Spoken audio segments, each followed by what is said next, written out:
What's up? What's up? What's up? Welcome to the All Around. I'm your gracious host, Dr. Anthony. Please tune in on Mondays at 6 p.m. for your entertainment purposes. We will hit current topics, old topics, and everything else in between. Be there or be square. Deuces, my loves.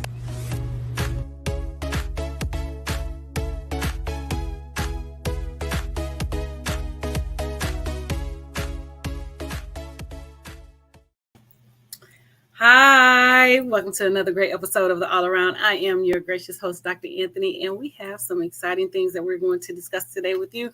Ida B will not be in the house tonight. We send our love and our condolences out to her. Her father passed away, so we, it's heartfelt, and like I said, we send our support and our love out to her. But I will be joined by my producer, Mark Lee.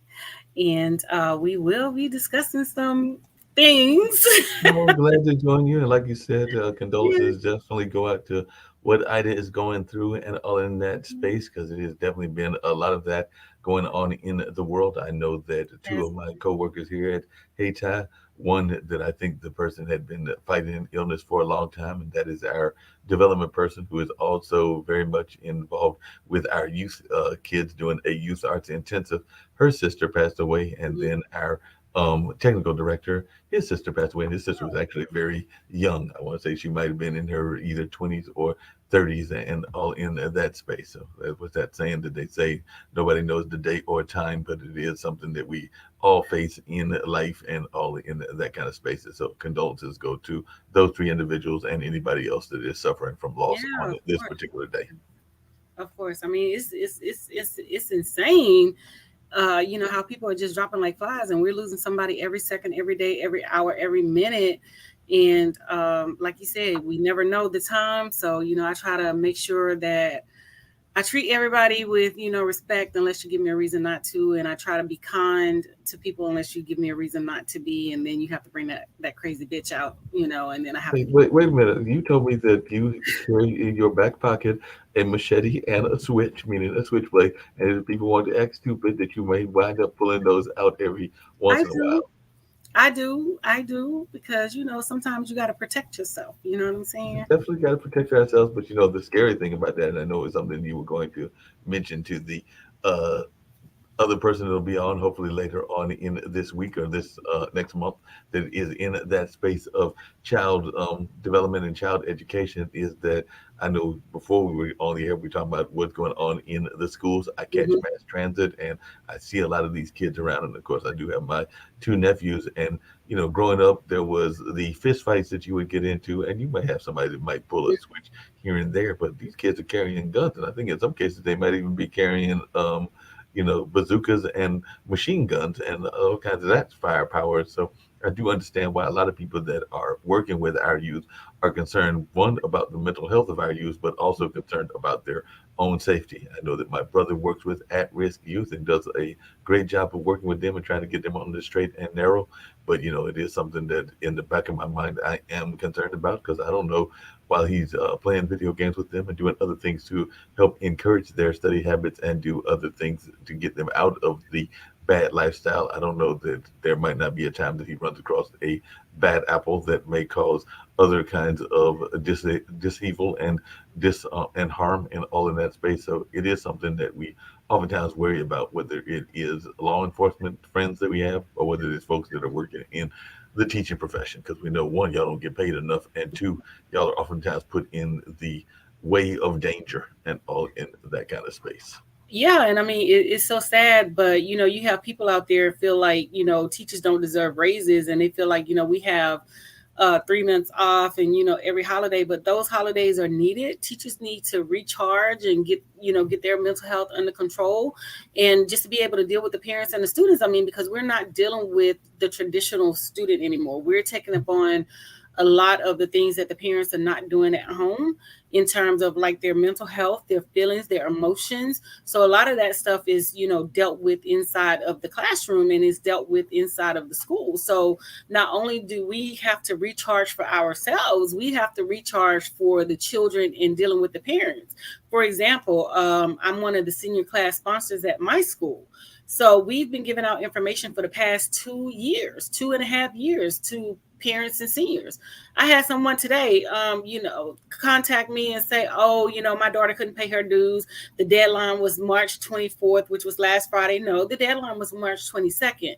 And it's not like we were not communicating with the parents. We put it out on the message board to the parents. We put it in Google Classroom. We met with the kids every month up until the end of school. We still meet with the kids, giving them the information. So, it's just those things, and then they try to fault us and blame us just for simple things when we did what we were supposed to do. And not even just that, and when I say they, I'm saying some of the parents expect us to, raise their children and handle their children and discipline their kids. But in the same voice, they tell us, we can't say nothing to their child. We can't do this, but you can't have it both ways.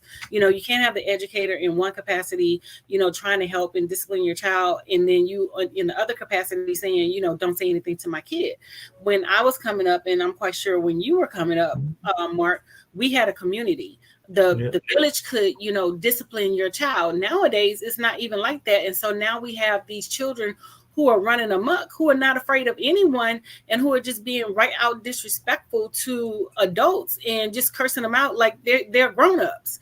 But, throughout my lifetime and throughout my tenure and my tutelage as an educator and being in education, I can say that I pretty much only had maybe like an experience of maybe 2 or 3 kids that were very disrespectful and basically cursed me out and, things like that. And, I just told them put a handle on it. Because at one time I wasn't a doctor. I was like, Miss, they called me a bitch. I was like, well, put a handle on it. It's Miss Bitch to you.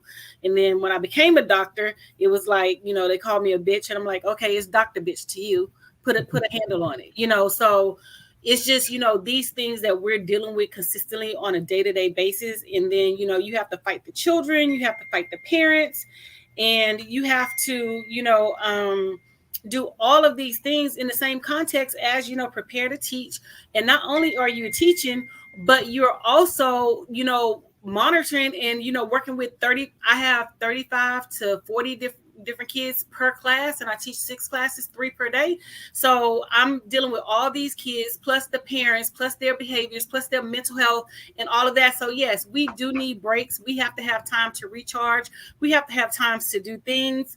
We have to have time to spend with our families, with our loved ones. And some people just don't understand that. They think that teachers should work year round and that, we should be available for somebody else's child all the time, and it just doesn't work like that. And It definitely doesn't work that way and everything. But it doesn't. I was also wondering how much of the society blame is on also our leadership when we got folks that are going to rallies and showing clips of what was basically a insurrection, as that is something that we should be encouraging, because I do see that that is something that the former president did recently, and when he was also making accusations of DeSantis being a crybaby and everything along those lines. But he's over there pumping up his base by showing pictures literally at the rally of what was going on at the insurrection and all in that kind of way. So I just wonder how much is part of the society responsibility also on the fact that we are letting folks get away with very bad acting and very bad being a bad actor. That's the word I was looking for, a bad actor in the theater of life and all in that space. Well, I don't think they're getting away with it. I mean, it's just taking time to prosecute them. So I know that pretty much all the people that are here in DC that were charged with a felony charge has been prosecuted and is in the DC jail. I was just reading an article the other day that they were saying that, the DC jail was unfit for the people that were in there. And so they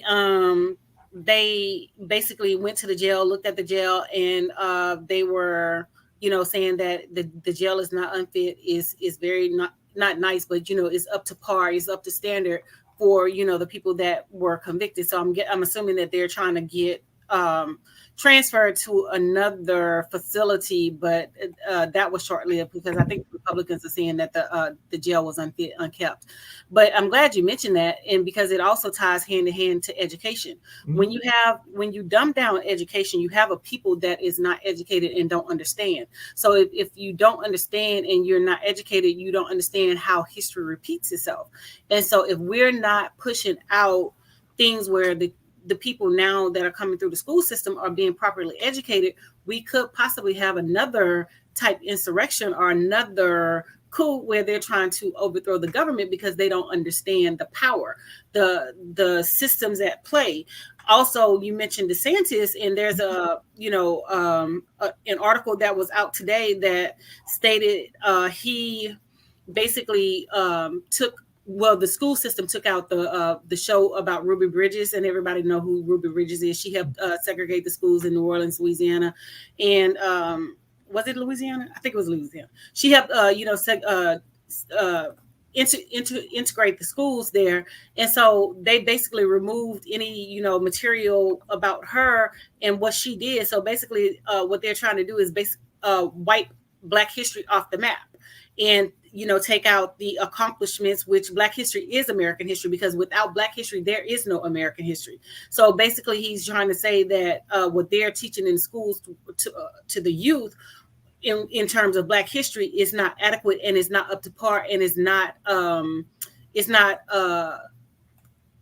good for the curriculum, basically.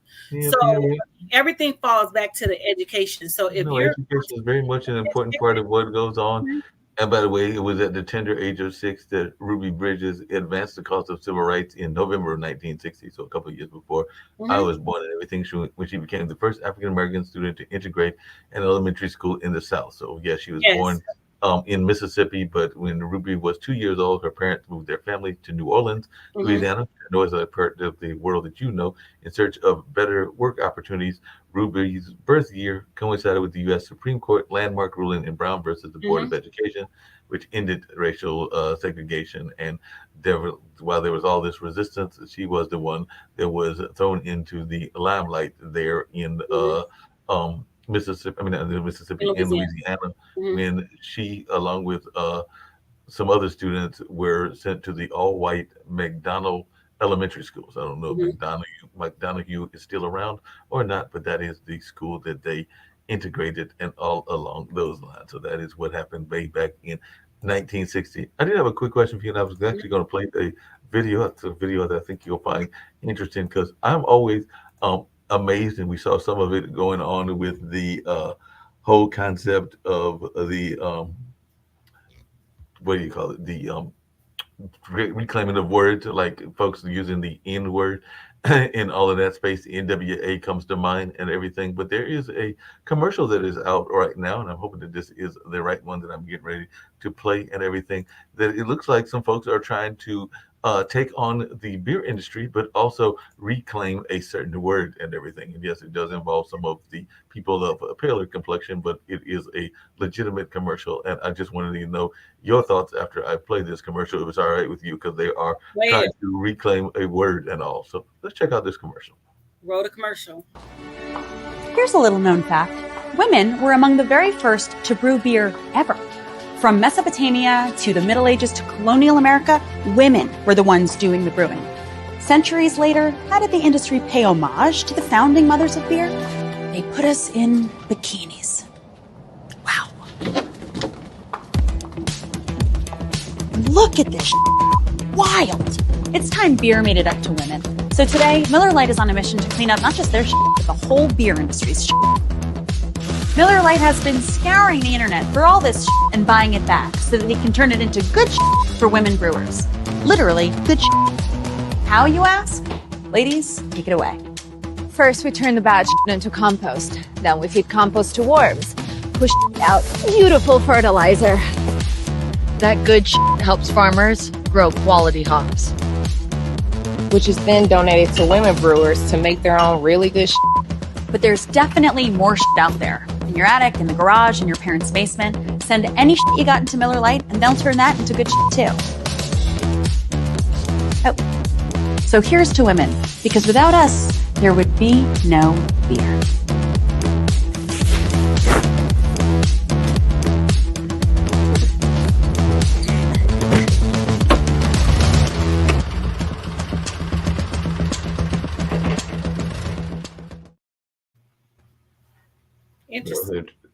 What did you think? They're trying to reclaim a part of the narrative and saying, hey, wait a minute, that was a very sexist thing that y'all used to do. So we're going to turn it into compost and have support the women folks that are in the industry. I'm sure that Harlem Brewing may be getting some of that support, and hopefully some others are getting it as well. But what was your take on it as a activist in your own right of a lot of things and all in that space? So just wondering your thoughts as you saw what that particular group of folks were doing.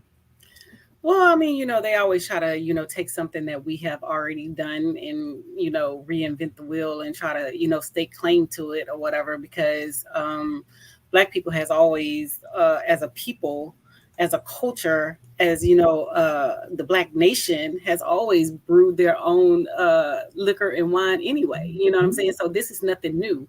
It's just, they're trying to put a spin on it and basically claim something that we have already done and we have already been doing. I remember as a child, my mom used to let me make plum brandy, and I used to ferment plums, and this is something that is taught through the culture and passed down through generations. So they're not doing anything new. We've been there, done that, and still are doing it.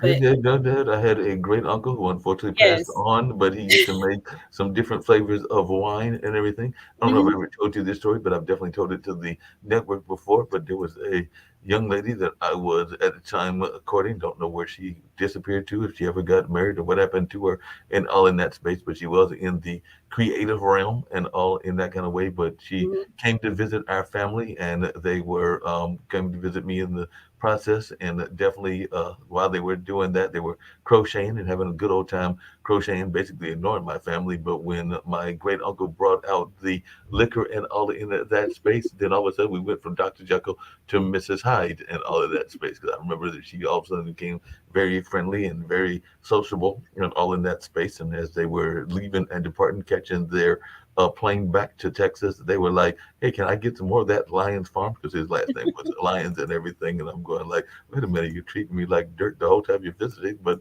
you want to get some of that special liquor.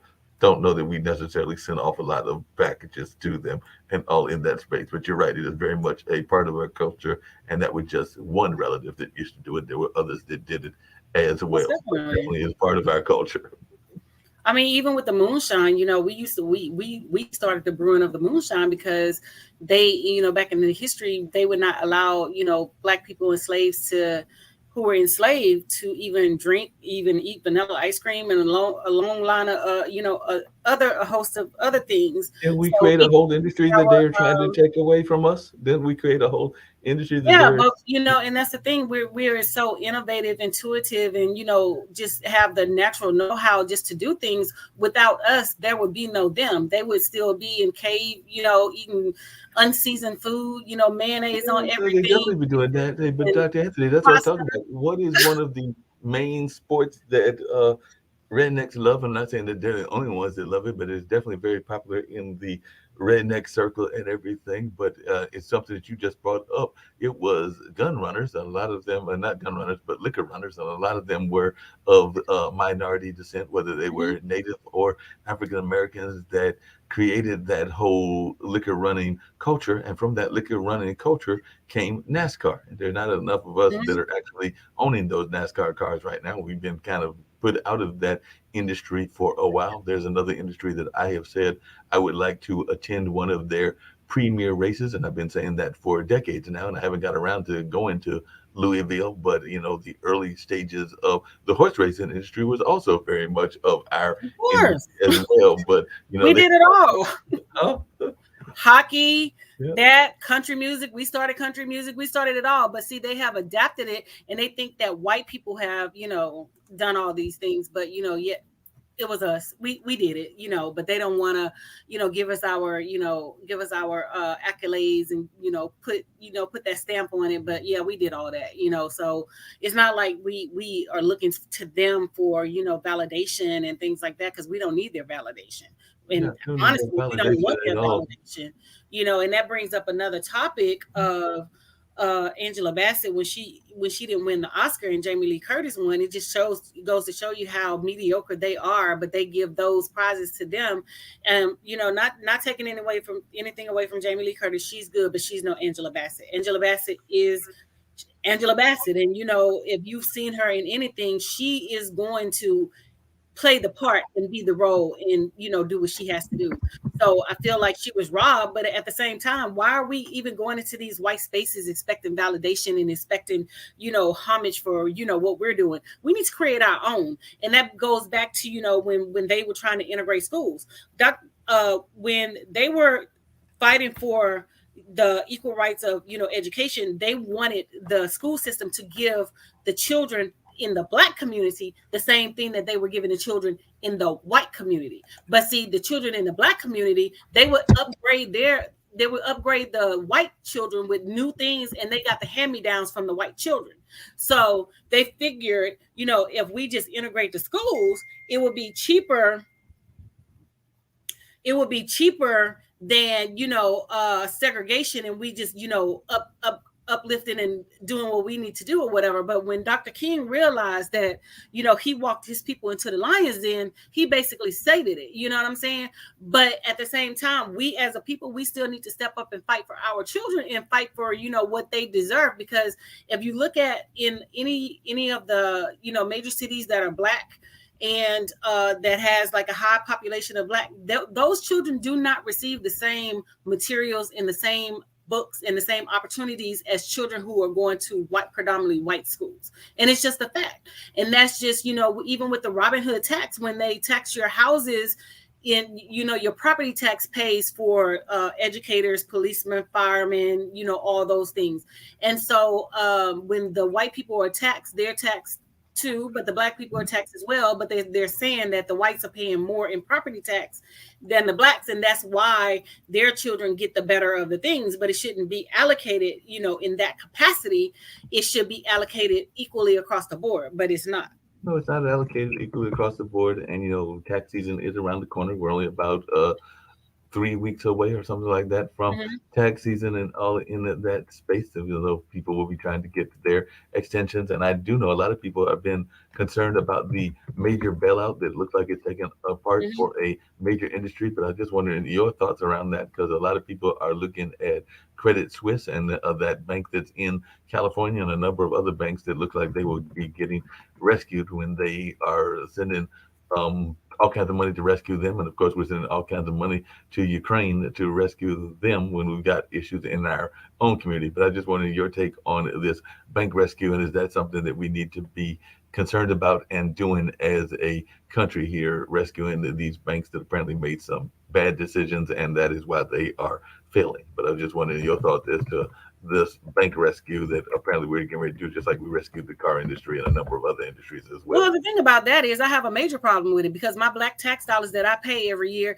is going towards that. But you cannot support my Black tax dollars cannot support another Black individual who needs their student loans erased. And my thing is, you to the Congress people out there, especially the white Republicans, you go against, people getting $20,000 in relief to help them with some of these student loans, and, to be able to actually, come out of debt with that. And you have a problem saying it's unconstitutional, but you can send billions of dollars to a country that we don't even, we are not even integrated with into Ukraine. And most of them over there were, being racist towards the African people that were there. And so I spoke about it then, because somebody in, a group text that I'm affiliated with in the school system that I work for was basically saying that we need to support Ukraine. And I told her, no, my Black dollars don't need to support Ukraine. Why?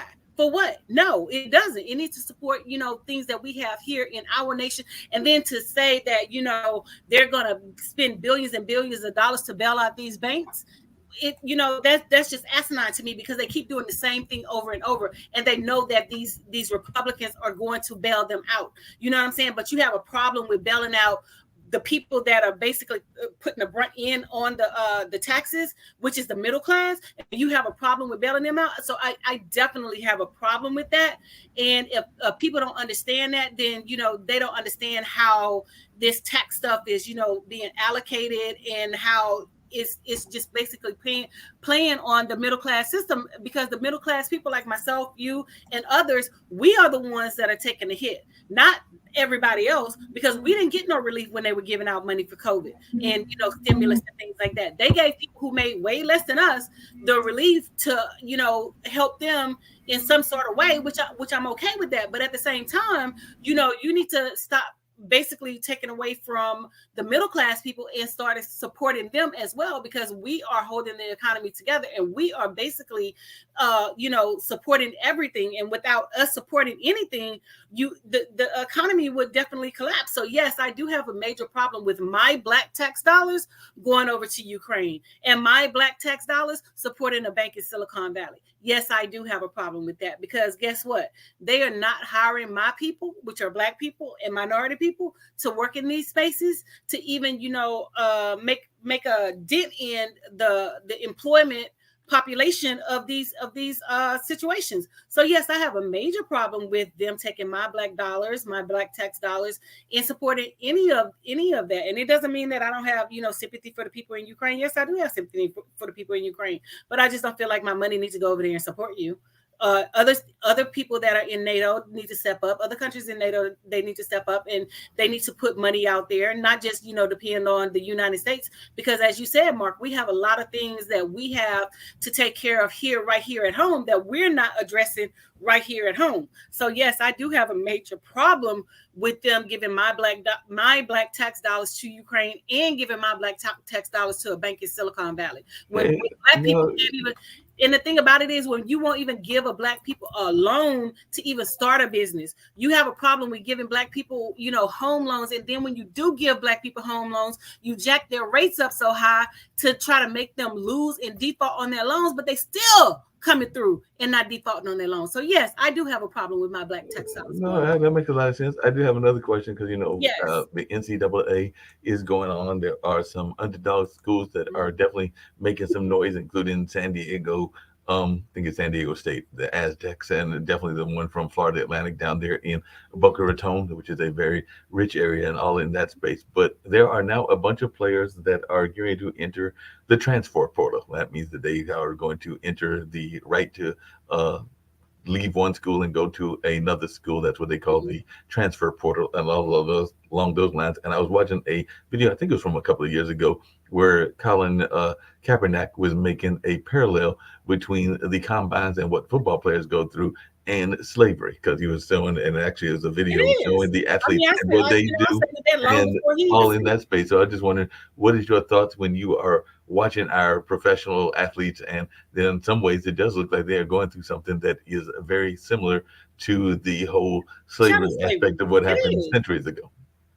I mean, I stated this some years ago that it's like slavery. The only difference is you're being paid, millions of dollars, but it's still you're still being on the chopping block. You're still, they're looking at your teeth. They're taking blood tests.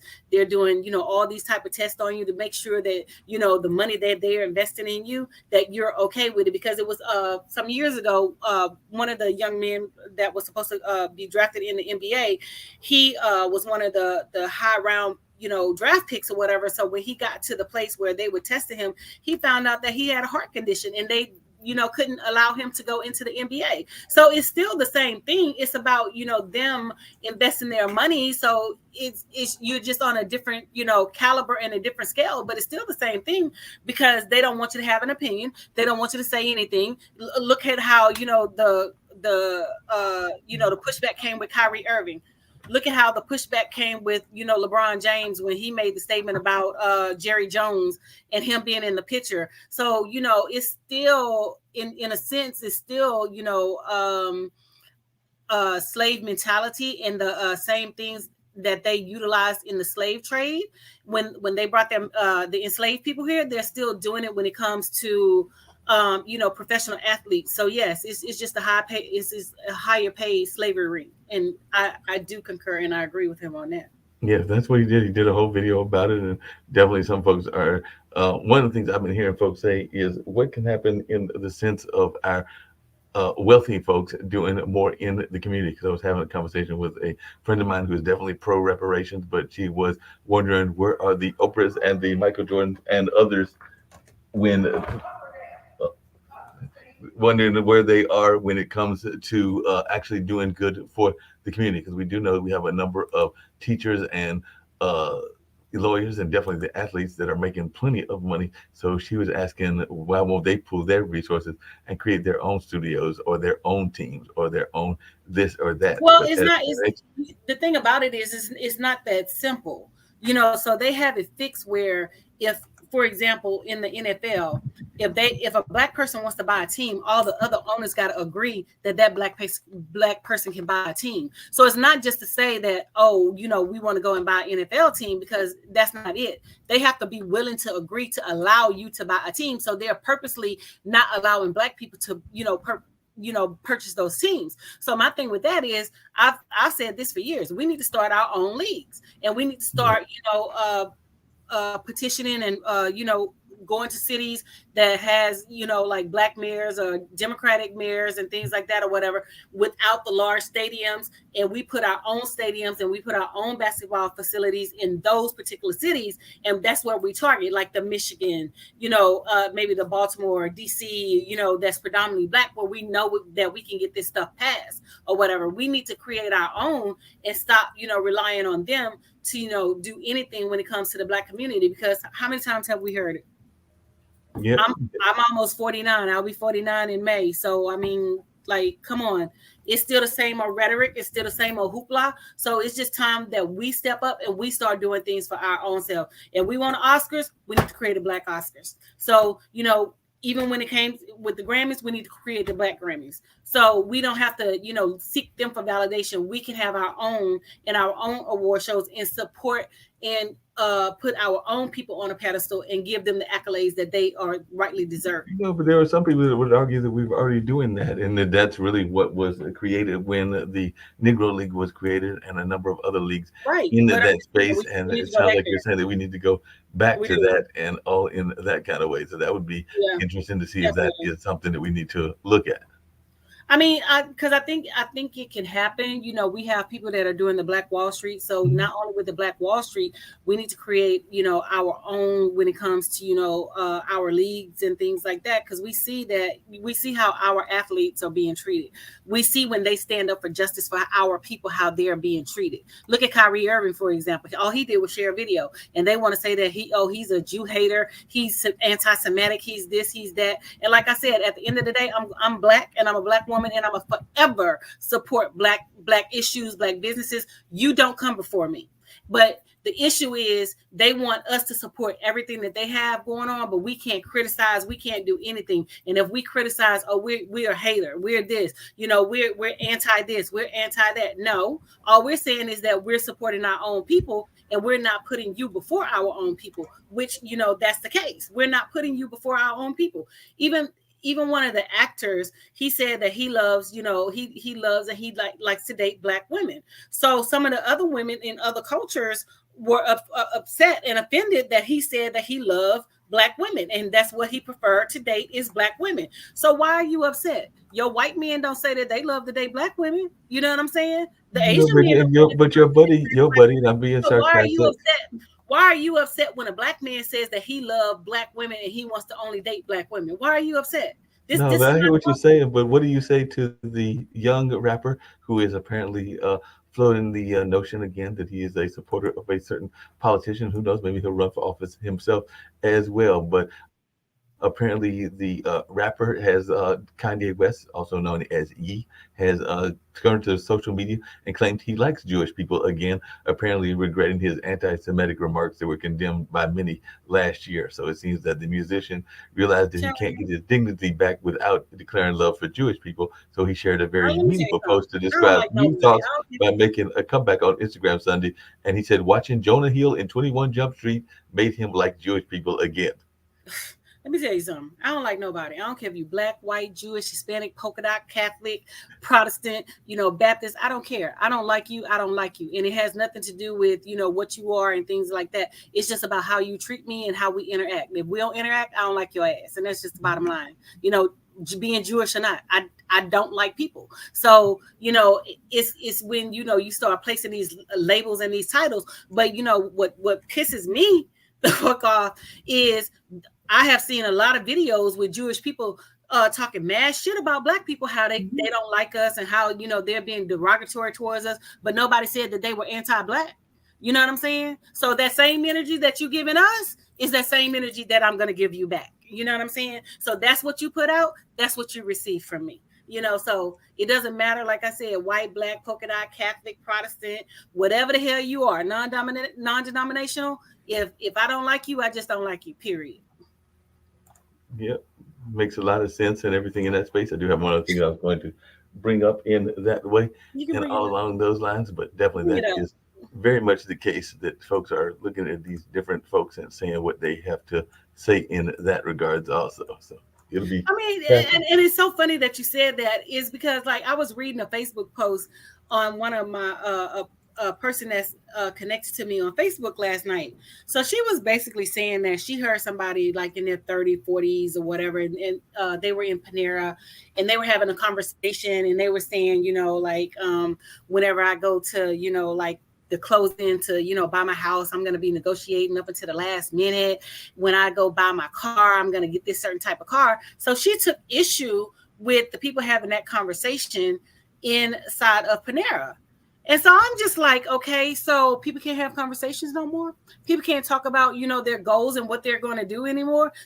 And for a person that's uninvited to the conversation, for you to take issue with the person who was talking about their goals and their dreams and what they're going to do. And she looked at it as privileged. You know what I'm saying? Not the fact that people have to work hard and, you know, do whatever they have to do or whatever, but it's a privilege. So I was like, I responded.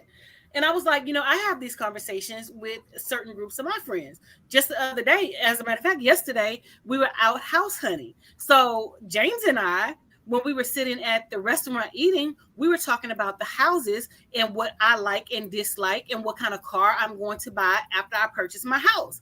So I don't feel like, you know, that is considered privilege. That to me is like setting goals and putting things out there that I want to accomplish and that I want to achieve for myself. But she basically had a problem with people having that conversation. So it just goes to show you how, you know, little things that you think are innocent and, you know, you're discussing with, you know, your friends or whomever that you're engaged in a conversation with, people take offense to it. but you know, I got a question for you, because I didn't even know that there was a brothers, and actually in one case it's a interracial couple, in the other case it is actually some brothers and sisters involved. But there is a new series that's out and apparently is getting some popular air and everything, called Seeking Brother Husband, and all in that space. So it's a new TLC series that features polyandrous couples and trios as they navigate the up and downs of adding additional husbands into their family life and everything that happens in between as couples navigate the boundaries and the life-changing decisions, according to a release that came from that particular network. So as I'm looking at this couple, one of them is Kenya, Carl, and Tiger. They are all brothers, and well, one sister and her two brother friends and everything in that space. And they're saying that they connected on a philosophical level. And definitely they're saying that these folks met their emotional and physical needs. And now after 10 years, they're seeking even more thrills, adventure, and attention. So they are looking at having some additional people added, because maybe it'll be a third brother husband, because right now she's got one brother husband all in that space. And that is one of the couples in Houston. Like I said, there's Kim, Dustin, and Vincent, and looks like the one of them, and they're in Asheville, North Carolina. So residents Kim and Dustin have been married for 11 years, and Vincent is their first brother husband and has a great relationship with both of them. So I'm not sure where the interracial part is and who was married to whom first and everything, but it is definitely some interracial relationship going on in there in that sense. And then there is a third one that is going on in Atlanta. Of course, it'd be Atlanta, and that is Shara and her husband Patrick for 13 years. And then they added their brother Noble that came into the picture. And who knows, maybe they're going to look at other folks as well. So that series premiered on March 26th on TLC. And there's a lot of folks that are looking at that series and saying, hey, maybe this is a new way of a lifestyle and things along those lines. So what is your thoughts when you're seeing this becoming more mainstream, for lack of a better term? You know what? I'm just going to let people just do them. You know, it's not a new way of lifestyle for me. I can't, you know, control what other people do. And I, you know, if I don't like it, I'm not going to support it. I don't watch stuff like that on TV because I feel like, when you're ingesting things into your spirit, it causes a reaction from you. So I'm just not putting certain things into my spirit and allow certain things in.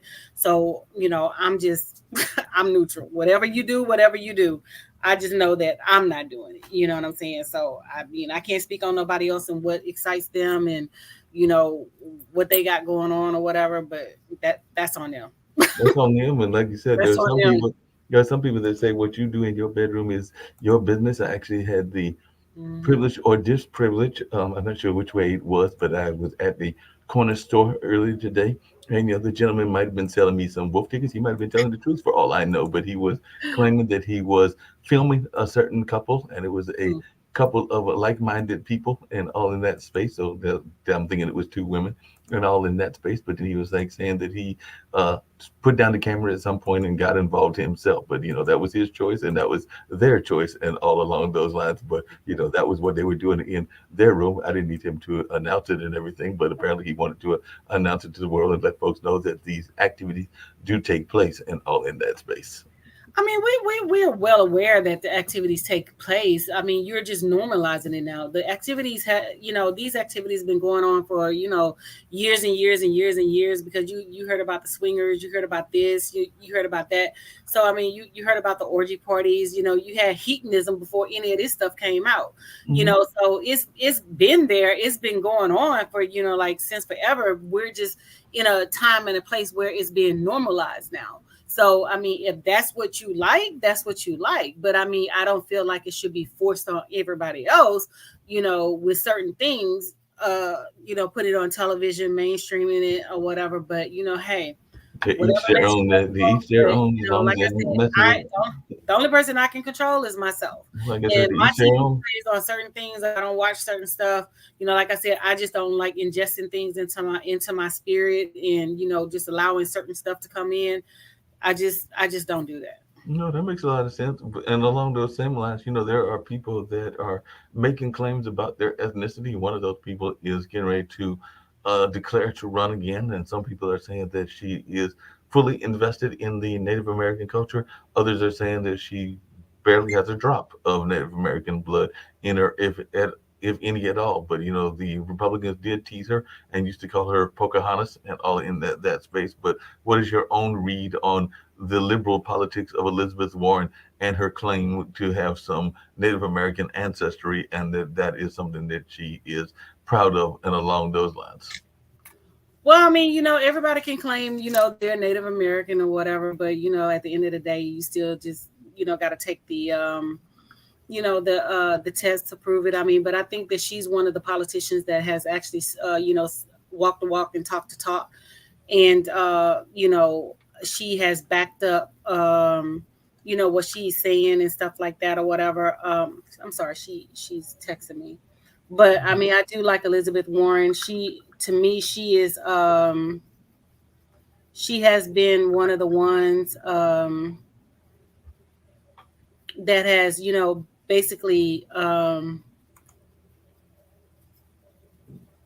stood her grounds on her politics and all along those lines. There are some people that are still upset at parts of the Native American tribes, because I know for a fact that there are some folks that are looking at tribal land. Some of that tribal land, actually, there are American iconic structures that are on some of that tribal land, because there are still some people in the Native American tribes that would like that whole statues to go down, because technically they're on tribal land. That meaning the statues that honor our the fathers of the country, be that Lincoln, be that Washington, be that, I forgot who the other two are that are on the Mount Rushmore and all in that space. But those Mount Rushmore icons technically are on Indian land, and there are some folks in the native culture that would love to see those taken down or maybe put up with some Indian chiefs and all along those lines. But what are your thoughts when there is a national memorial that is technically on the Indian land and all along those spaces? Because they are honoring the four presidents, and it was, I'm trying to remember them because I never remember them off the top of my head, but it is Washington, Jefferson, Theodore Roosevelt, and Abraham Lincoln. So I had two of them in that earlier. We didn't have a say in that. So I'm just like, I don't like to argue about things that I really can't control. You know what I'm saying? It was already done. And then they're doing crazy harsh, and stuff like that or whatever. So, Yeah. So definitely, stuff like that or whatever. So, I just really don't like, arguing about that. But what I can say is I do feel some type of way about the Native Americans because, so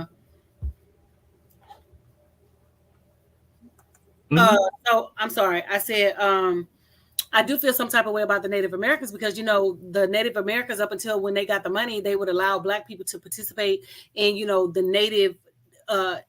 Native American who were also Black. They would allow them to participate in their rituals and ceremonies and things like that. And then when they got the money, they kicked them out. You know what I'm saying? So, I feel some type of way about that. That's why, when they were going through whatever the hell they were going through, I didn't support it. Because why should I support you when you didn't support my grandmothers, who are Black and who are Native American, and you kicked them out? You know what I'm saying? So why should I support you? Like, I'm not. Like, seriously, make it make sense. Honestly. Make it make sense. I'm trying to help make it make sense and all along those lines, but it is hard to make sense out of these things that are going on in that sense. But you do have some folks that are willing to claim one tribe or another. And then you also have the argument where people are trying to tell us to go back to the motherland. And I wonder what would happen if everybody was told to go back to their motherland. Would they all run back to Europe, or those that are from Ukraine run back to Ukraine, or in the middle of a war? Or what exactly are they saying when there are folks that still to this day that are saying, hey, America, love it or leave it? I've always been of the opinion that if you have an issue, or if there's things that you want to straighten up, that it is perfectly correct to make suggestions of ways that you would change it. There's that thing about if your house is messy or kind of like got issues in the house, then you can fix your own house, or you can critique your own house as well. But you got some folks who'll be like, you don't like it, then you need to go to Canada. You need to go back to whichever African country they feel that you are from. But I have always been of the opinion that while America may be one of the greatest nations in the world, it does not mean that it is without fault. And that if there is fault, that we can make efforts to make changes within those faults to improve it. I mean, we've got you're in education. Don't we have one of the worst education systems in the sense of the way we rate according to other nations around the world and all in that space? Because we don't give enough support to our teachers, and some of the things that we are advocating are not the core values that you need. How much are we teaching financial literacy, and how much are we teaching even basic home economics? I mean, it's being taught. The question is, were you in class, and were you present when it was being taught? Right. I mean, just for example, I'm gonna use my class for example. So I teach foundations of technology and engineering. So for the whole semester, we've been working on structures. So at the end of this advisory, they have to build their bridges. But before that, we had to do prerequisites in order for them to understand what a trust is, what the terminology is, what the materials that they're going to be using to simulate and things like that. So why did I have the advisory and the grades are due on the 31st, which is Friday. So why did I have students just contact me today asking me what is my student ID and what is the group ID? So you sat in class the whole time, and when I asked you, did you need help, or did you need your student ID, or did you need the group ID, which I put on the board? I just didn't put their student ID on the board. I gave it to them individually. And I asked you, did you need this? You said no, you were good. You were logged in. But now that grades are due, I need my student ID, I need this. So it's not that the students are not being adequately given the information. They're not doing what they need to do with the information once they receive it. They're not paying attention. They're on their cell phones. They're doing God knows what. The parents call them during class, and I witness this all the time. The parents call them during class. So there's no value and there's no respect for educators, and there's no value and respect for education. So they feel that everything has to be given to them, and it just doesn't work like that. And then when a child fails, it's the teacher's fault. The teacher didn't do this. The teacher didn't do that. It's not my fault. I showed up every day. I did what I was supposed to do. It's you and your child's fault. You outnumber me 2/3 to 1/3. I'm just 1/3 of that equation. Y'all are 2/3. I can't go home with your child to make sure that your child read and do their homework. I can't go home with your child to make sure that your child is doing what they need to do, is in even in class, when I'm asking your child if you are okay, if you understand, the answer I'm getting is yes. But then at the same time, you are not okay. So you're not asking questions. You're not communicating with me. You're not doing any of the things that you need to do. But yet and still, you're faulting me for your lack of willingness, your lack of, aptitude, your lack of grit, your lack of, encouragement. You're faulting me because you didn't do what I asked you to do. So it's not my fault, because we show up all the time ready, willing, and prepared to help you and get your child through. So at some point, the accountability has to be placed back on the child and the parent. It can't always fall on the teacher. Yes, we play a role in it, but we are not that grand role, the one that leads the way. It has to be on the parents and the students, honestly. And then you can't compare apples to oranges anyway, because our school system is totally different from the school system abroad. If you take the school system in China, the children are not even allowed to disrespect their teachers. So these children over here are allowed to disrespect, curse out, say whatever, and then they're right back in class. So they have no respect for their adult educators, and they're not listening to what the adults are saying. Half of the children are walking around the halls and not receiving that seat instruction, because you have to be in your seat a certain amount of hours for you to get that instruction, and they're just not doing that. So it's not the children, it's the parents and the people that are in charge who are making the rules that don't enforce the rules and hold the children accountable. I mean, we have social psychologists that have stated this for some time, that the parents are scared of the administrators, the administrators are scared of the superintendent is scared of the board, and the children walking around doing this, and they're not scared of anybody. You know what I'm saying? So at some point, we have to place the blame where the blame is, and that's on but along those same lines, I don't know. I saw you put Donna Ford's name on there, so maybe she's going to pop in, or the latter part, or we'll bring her on another week. Another day. But I did send you the link and all of that, just in case you want to pop in or just to join the conversation. But hopefully she'll join us very shortly, and all in that way. But how much concern should we have about what I alluded to earlier, which is the amount of kids that have weapons in their possession? And I know that some schools have a lot of security. Sometimes the security is even trained security in the sense of police force, and sometimes it's guards and all along those lines. But how much should parents and just society in general be concerned about this? I think you mentioned earlier today that there was another school shooting or another shooting that happened recently, and all in that space. So how much of this is a concern that we need to have when there is too much access to weapons and too much lack of discipline of our kids in general? Well, I mean, we should really be concerned, because there is no discipline when it comes to the children. And, even in the home, when the parents discipline a child, CPS gets involved. And then, there's no discipline when it comes to the school situation. You ask for the child to be disciplined. You ask for the child to be removed. The child goes out of the class for like 10 minutes. And wrapping up the other show, we'll be starting with Maxine very shortly. Sorry about that. Yes, that's fine. So we're at a catch-22. It's like a double-edged sword, so the children are not being punished, and they're allowed to run amok.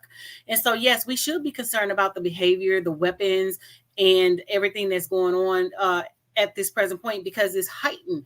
And a lot of children are carrying weapons because they're being bullied. They're being beat up, on the way to school. They're being targeted from school. So they feel like they have to bring the weapons to protect themselves. And sometimes the weapons do get through the doors of the school, and it comes inside.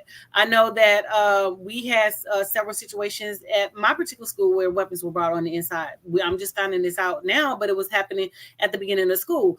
The other day, I read an article where children were being shot at going to a school in DC. So, I mean, like I said, it's a double-edged sword, and it's kind of hard to not expect the children to have something as protection, because the second that they walk outside their front doors, they are targets. So I mean, we have to do something to protect the children, but we also have to do something to protect the adults, and we also have to do something to protect the community. So makes a lot of sense, and I know we're handing down, but one of the questions I ask is it different based on the cultures? Because I do know that you deal with a lot of Hispanic kids, and there are folks that are looking at some of our kids, and of course there are not enough attention paid to some of the other kids, because we do know that if we look at the drug culture, we can see the ways that the drug culture is treated differently. You know, crack and cocaine are basically the same thing, but if they are from a certain class and a certain race, you may get away with it because you are having access to the lawyers and all in that space. I just wonder if you could speak Well, I to mean, you know, things are different in that. I'm gonna just put it like this: when the black epidemic was happening with the cracking cocaine and things like that in the black neighborhood, Nancy Reagan said, "Just say no." There was no really initiatives put into place to combat, because we already know that the Reaganomics, which was her husband Reagan, had a war on drugs and had a war on the black community, and also even with what's his name for the FBI guy, I can't J. Edgar Hoover. When they had these wars against black people, and and she just said no. So to me, with that, to the other folks that are opioids, just say no. That's what she told us. Just say no. You know what I'm saying? So when I say stuff like that, they were like, oh, that sounds so far-fetched, that's so asinine. No, that's what she told us. So guess what? I'm giving that same message back out. Just say no.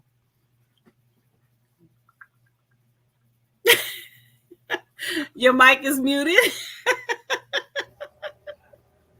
I was actually multitasking, as I oftentimes do, but definitely it'll be interesting to see what happens and all in that space, but it'll be fascinating and all in that kind of way.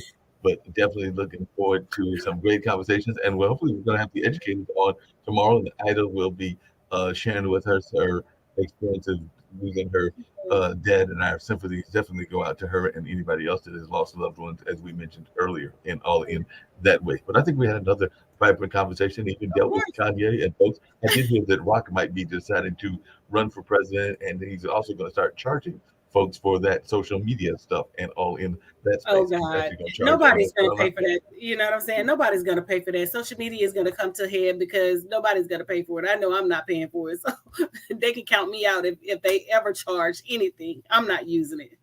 So I want to thank everybody for tuning in to another great episode of the All Around. Thank you, Mark, for the great conversation. I love conversing with you and Ida, and hopefully Ida will be back next week. And Dr. Ford says she would join us later in the summer when her workload with her students are lessened, and we can get her so we can have her full attention.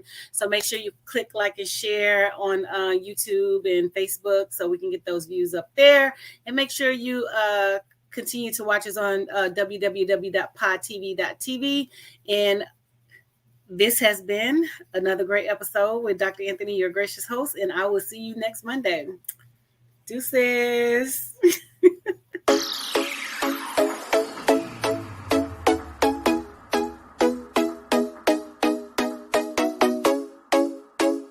What's up? What's up? What's up? Welcome to the All Around. I'm your gracious host, Dr. Anthony. Please tune in on Mondays at 6 p.m. for your entertainment purposes. We will hit current topics, old topics, and everything else in between. Be there or be square. Deuces, my loves.